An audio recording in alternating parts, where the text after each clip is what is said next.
കൊടുമൻ പൂറ്റിയാരാ ഞാൻ എവിടെ വന്ന് ഈ പെട്ടിരിക്കണത്? 150 വർഷങ്ങൾക്ക് മുമ്പാ. കൊടുമൻ പൂറ്റിയാരാണെന്ന് അറിയണമെങ്കിൽ ഈ മനയുടെ ചരിത്രം അറിയണം. അന്ന് ഇവിടെ മൂപ്പ് ഭരിച്ചിരുന്ന പ്രതാപശാലിയായ ഒരു കാർന്നോരുണ്ടായിരുന്നു. മഹാമാന്ത്രികനായ ചുടലൻ പൂറ്റിയെ കുറിച്ച് അറിയണം.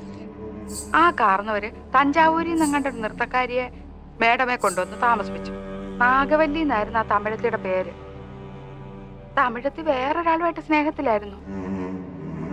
എന്തിനു പറയുന്നു, കാർന്നോര് എങ്ങനെയോ ഈ രഹസ്യങ്ങളൊക്കെ അറിഞ്ഞു.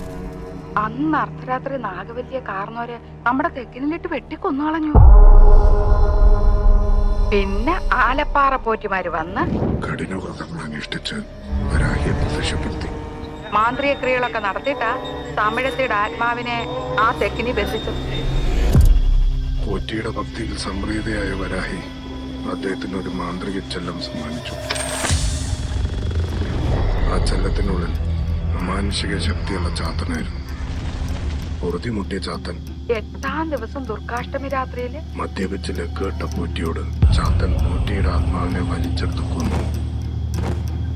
ഒടുവിൽ മനക്കിലെ അവസാനത്തെ സന്തതിയായ കൊടുമൻ പോറ്റി ചാത്തനെ തിളയ്ക്കാനെത്തി.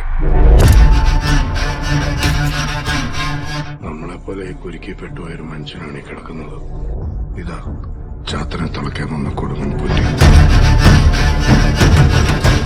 എന്താണ് പൂറ്റിയെങ്കിൽ താഴെയുള്ളത്? ചാത്തൻ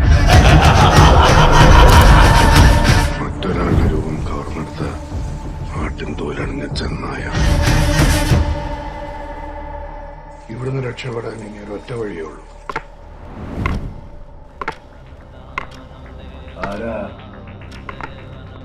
ആരാന്നാ ചോദിച്ചേ? ഞാൻ ശങ്കരൻ തമ്പി. ഞാൻ കയറി വരിക.